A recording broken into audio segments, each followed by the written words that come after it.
Hello and welcome. We're here today to discuss the Affordable Care Act and ask specific questions regarding how it affects women and the immigrant and refugee communities here in Washington State. Here to answer our questions today, we have Daphne from Public Health Seattle-King County and Brad from the Washington Health Benefit Exchange. And I am Maria Kochebe from the Seattle Immigrant and Refugee Commission. I'm Mercedes from the Seattle Women's Commission. And I'm Sagaba Haimanot from the Seattle Immigrant and Refugee Commission. All right, and then we're actually going to just jump right into our questions. And the first question is going to be from Mercedes. So we're wondering, how do people sign up for Medicaid, Medicare, Children's Health, and other government-sponsored programs now that things have changed? I can take this if you want. Really there are kind of two different places, and most of those programs are offered through the Washington Health Plan Finder. So individuals that are applying for Medicaid, or what we call here in the state Washington Apple Health, which is both the Medicaid and the Children's Health Insurance Program, as well as the Health Insurance Premium Tax Credit. Those folks can all come through the Washington Health Plan Finder to complete their application. Medicare is handled at the federal level, and it's a completely separate process. Medicare is, for the most part, for individuals that are age 65 and older. The other programs are for everyone else. There is one slight difference in that there are a couple different Medicaid programs that still reside in the Washington Connection and through the Department of Social and Health Services that have a different application process and are handled kind of in a different process that's not handled by the Washington Health Plan Finder.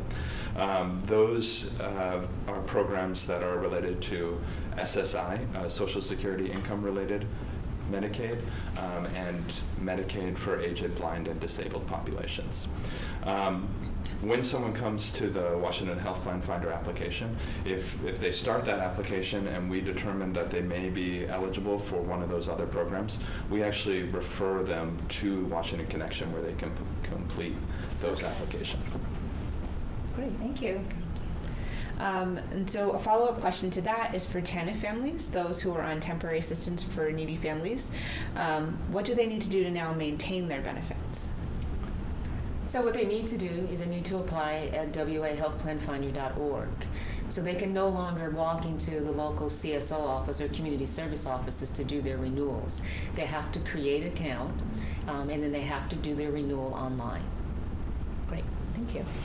All right, and the next question is about who's actually subject to the law. It says those who are lawfully present are subject to it. What does that mean? Who exactly does that include? So when we hear the term lawfully present, that means that an individual has legal documentation to be here. For example, someone could have a green card. When that individual has legal documentation to be here, they really fall into two categories. One category is that individual has been here for 5 years or longer. And when someone's been here for 5 years or longer and they have the legal documentation to be here, based on their income, they could be eligible for the Apple Health program for adults. If they're over income for Apple Health for adults, then they could be able to buy in the exchange and be eligible for tax credits. If someone's here lawfully, they have legal documentation to be here, and they haven't met that 5 years of having documentation or being here for 5 years, even if they're income eligible, they would not be eligible for Medicaid expansion in most cases. However, they would still be eligible to buy coverage in the exchange and be eligible for tax credits. There are some exemptions to the law. You know, one, if someone's income doesn't make them eligible to file tax return. So with the IRS, there's a threshold, and I can't remember exactly what the amount is for this year, but there's actually a threshold that an individual has to meet in order to file a tax return. If they don't meet that threshold where they don't have to file a tax return, they're going to be exempt.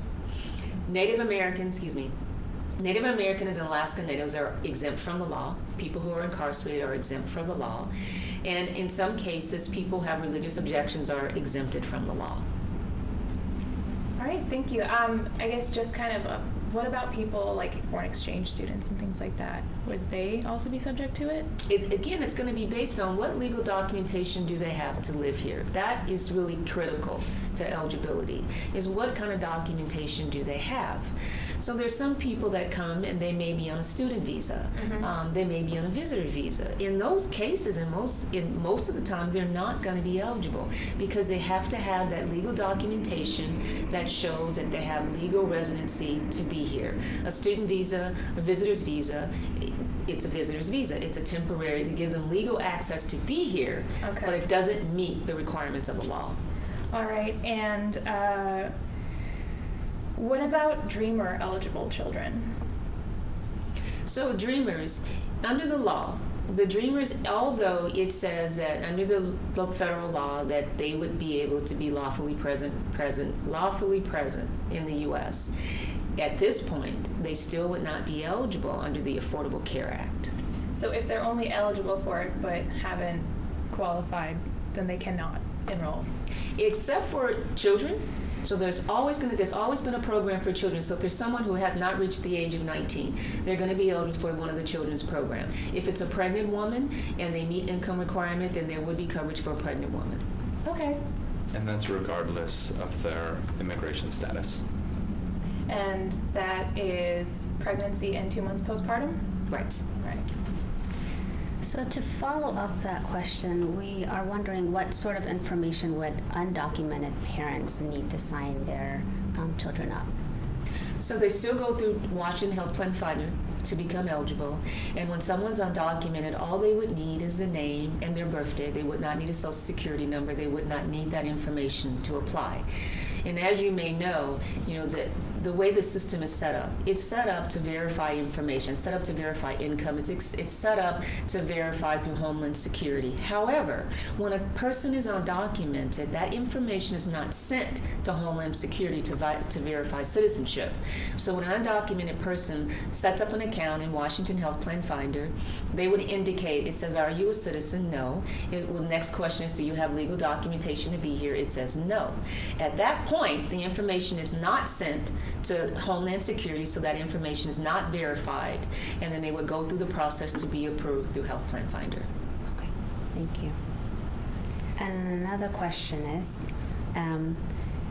my teenage child, 18 and younger, has a job. Do I have to count their income when completing the application?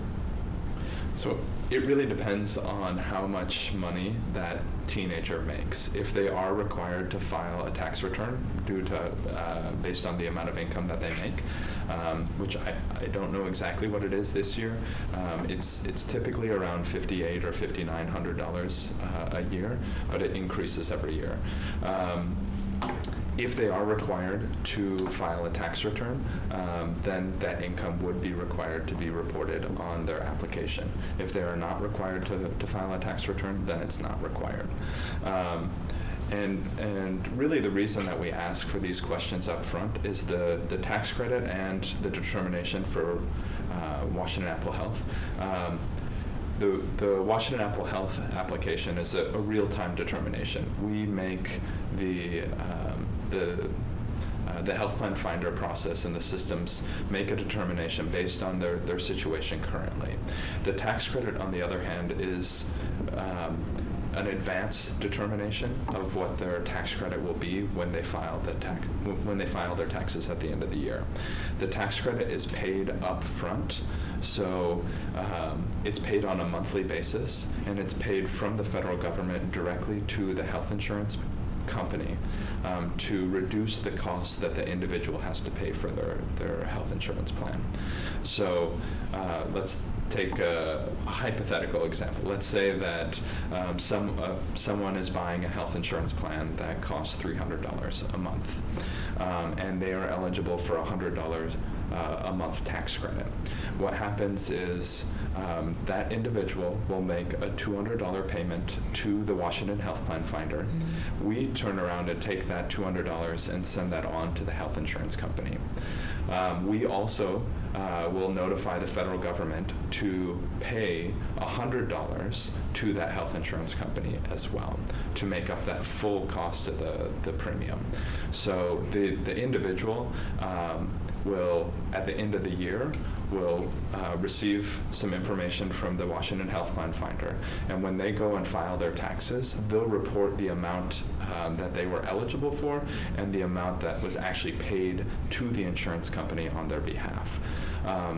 Our goal is to make it as to have that eligibility determination be as accurate as possible up front, so that at the end of the year we're not having someone have to pay more money back or have to owe more in taxes to the IRS. And is it up to 400% of the poverty level that you're eligible for, like, varying degrees of help with paying your insurance? So the health insurance premium tax credit is for folks that are not eligible for Medicaid or Washington Apple Health, all the way up to 400% of the federal poverty level. Now, 400%, do you know how much so 400% is kind of ambivalent, and it's not really clear what 400% of the federal poverty level is. For a family of four, 400% is about $94,000 a year. It's a sliding scale. The tax credit works in that lower income families, so families that are closer to that Medicaid cutoff, which is 138% of the federal poverty level for adults. If you're closer to that, say you're at 140% of the federal poverty level. So you make less money. You make less money. You're going to receive more in a tax credit to help subsidize the cost of that health insurance plan versus families that are closer to that 400% mark. So there are some technical details of how that calculation works, but really the basic thing to understand is it's a sliding scale. We do benchmark that based on the cost of a specific benchmark plan that's available in the geographic area. So it's going to be a different plan that determines the tax credit if you live here in King County versus if you live in Spokane. So that's where when you do have changes during the year, it's very important to report those changes to make sure that, again, we don't... It's all accurate at the end of the year. It's all accurate at the end of the year, and individuals aren't being required to repay some of the tax credit that they already received. Thank you. So you kind of already answered this question, and so just confirming some people's fears that if they are undocumented and do fill out an application for their children, that their information will not be sent to immigration, their location will not be disclosed, and that information will not be made public. You're both nodding, so I'm taking that as confirmation. So, and I can People were provide afraid it. that even their health care information, when they went to the doctor and what they talked about. Some people were really afraid even things like that were going to be made public. Yeah, we recognize that that's a concern in the public. The Washington Health Plan Finder and the Health Benefit Exchange is not an immigration enforcement agency in any sense. We are in the business of helping people get access to free and low-cost health insurance. For folks that are concerned about things like when they visit the doctor and those types of things, we at the Exchange don't have any information about that. We help people facilitate the payment of their health insurance premiums. Everything beyond that is managed by insurance companies or by Washington. So you guys don't even ask questions? We don't ask questions like that. We don't have that information. And if we did have that information, that's all protected under HIPAA, which is a federal law that protects health information. Absolutely, and that's what I was going to add. Is so if they are going to a particular clinic and they're discussing their health and what's going on with them in their health, that information is confidential and it is protected. Okay. Thank you very much. And our next question is coverage options for pregnant women through Medicaid or through the exchange. I think we already kind of talked about this, but undocumented women, we said, could apply, and that's through Washington State. But can we talk about what are all the options for pregnant women? Including if they're already on pregnancy medical, kind of should they stay on that, or should they try to apply for something else if they are eligible, or wait until their pregnancy medical postpartum is done and then apply? Correct. So if they are currently on pregnancy medical, they need to stay on pregnancy medical. They will still get that same coverage that they're going to get. Once they deliver, they're going to get that 2 months postpartum. Now, for an undocumented woman, what's going to happen is once that 2 months postpartum ends, they're still going to get that family planning coverage. That has not changed. So the way the law is set up is that they're going to get their primary health care for their pregnancy. The baby is born or the delivery or the pregnancy ends, they're going to get 2 months postpartum, they're going to get their family planning coverage, especially for an undocumented woman. That's very important with that family planning coverage that she's going to have. So what they want to do is once the baby is born, they can then go into Washington Health Plan Finder, they can set up their account, and they can go in and indicate that they want to apply for coverage. If it's an undocumented woman, unfortunately, the only thing that's going to be available is once she delivers and has a family planning, the options are limited for an undocumented woman because there is not a program available for her. There would be emergency coverage, and that's when if it's an undocumented woman, she's delivered the baby, and she does have an emergent medical condition, that's when we can look at programs like Alien Emergency Medical. In order for an undocumented person to get alien emergency medical, it has to be one hospital-based services that the person has had, or kidney dialysis or cancer. So there's, unfortunately for undocumented, there is not a whole lot of options. What would be available would be the community clinics or public health site to ensure that she's getting the same quality of care. For the Alien Emergency Act, that would be something the hospital would help undocumented women apply for, is that true? Hospitals can help. We also have the various community clinics. So most of the community clinics that are in King County can help with an alien emergency medical because it's all through Washington Health Plan Finder.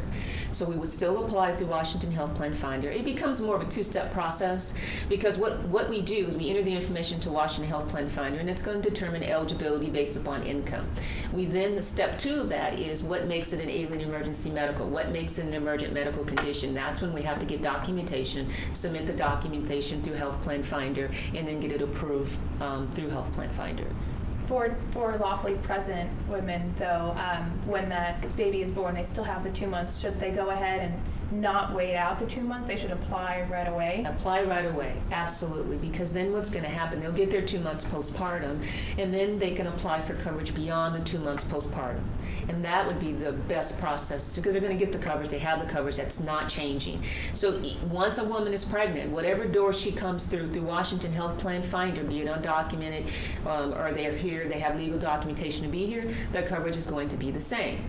Where you kind of get into some differences is the pregnancy medical program is the income guidelines are a lot higher. So in the pregnancy medical program, it goes up to what we call 85% of the federal poverty level. The Medicaid expansion program goes to 138% of the federal poverty level. So what you're going to find in most cases is that once a woman who is here, she has legal documentation to be here, she delivers a baby, she gets her 2 months postpartum, and she applies for coverage. In most cases, not all, she may not be eligible for Medicaid expansion. She may have to go into the exchange and buy coverage in the exchange and then be eligible for a tax credit. Great. Thank you so much. I guess our next question is people who are having trouble signing up on their own. If you need help and you don't understand all the language, say you need an interpreter, you're not very good with English, where can you go to get some help? So in King County, because Public Health is the lead in-person sister organization in King County, they can call us. They can call Public Health, and what we're going to do is we're going to help them either on the phone or we're going to refer them to one of the agencies that we contract with in King County. So we contract with 23 different agencies, and depending on what language the client speaks, we can connect that client to one of the agencies that we're contracted with. If we can do it over the phone and help the client directly, we'll get interpreters over the phone and we can help them. The exchange also has their 1-800 number, which is a statewide phone number, and they can call the 1-800 number for the exchange, and they would also be able to get interpreters over the phone. And do you happen to know the public health number off the top of your head? Public health number is 1-800-756-5437. And Brad, do you know the? I don't know the 1-800 number off the top of my head, but we can get that to you. All right, thank you. All right.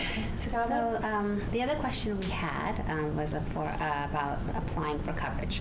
So if someone is the head of the household, can they apply for coverage for an elderly parent, or do they need to complete their own application? And who counts as a member of the household to determine eligibility? So if someone is applying for coverage for someone else in their household, they definitely can do that. One important thing to keep in mind is the Washington Health Plan Finder will allow people to you can purchase a qualified health plan either with tax credit or without, or be eligible for Washington Apple Health. But individuals that are over age 65, there are only a handful of categories for folks that can use the Washington Health Plan Finder and the associated health insurance options that are through there. For example, so basically what happens is when someone turns 65, in most cases, they are eligible for Medicare. If an individual is eligible for Medicare, they'll have to go through a different path, through that Washington Connection path, in order to also see if they're eligible for Medicaid or Washington Apple Health. The qualified health plans are not available for individuals who are eligible for Medicare. There are instances, and we see this especially with immigrant populations that have not been in the United States for very long.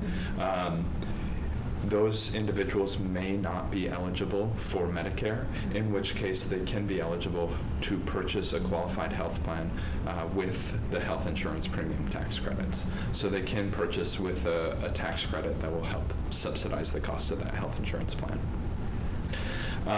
The way that someone would fill out that application, if you were assisting an elderly individual, you would say that on that application that you are applying for others instead of applying for yourself and others.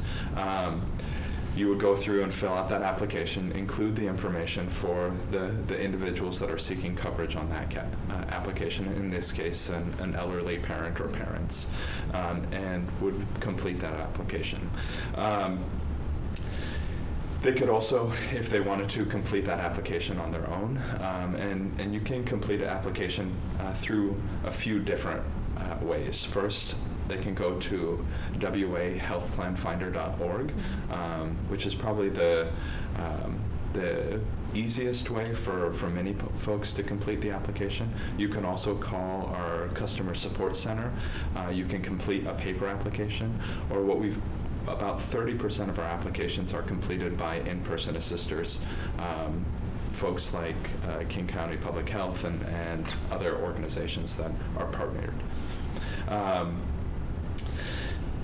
As far as who counts on that application, it really depends on who is considered a dependent or who is part of that tax filing household. So this is kind of where we go back to that, what is required in the IRS and who's on that tax filing household. So if you would count that person as a dependent on your taxes at the end of the year, you could probably include them on your application. Exactly. So if they are included on your taxes, or they would be included on your taxes at the end of the year, then you would include that person on your household.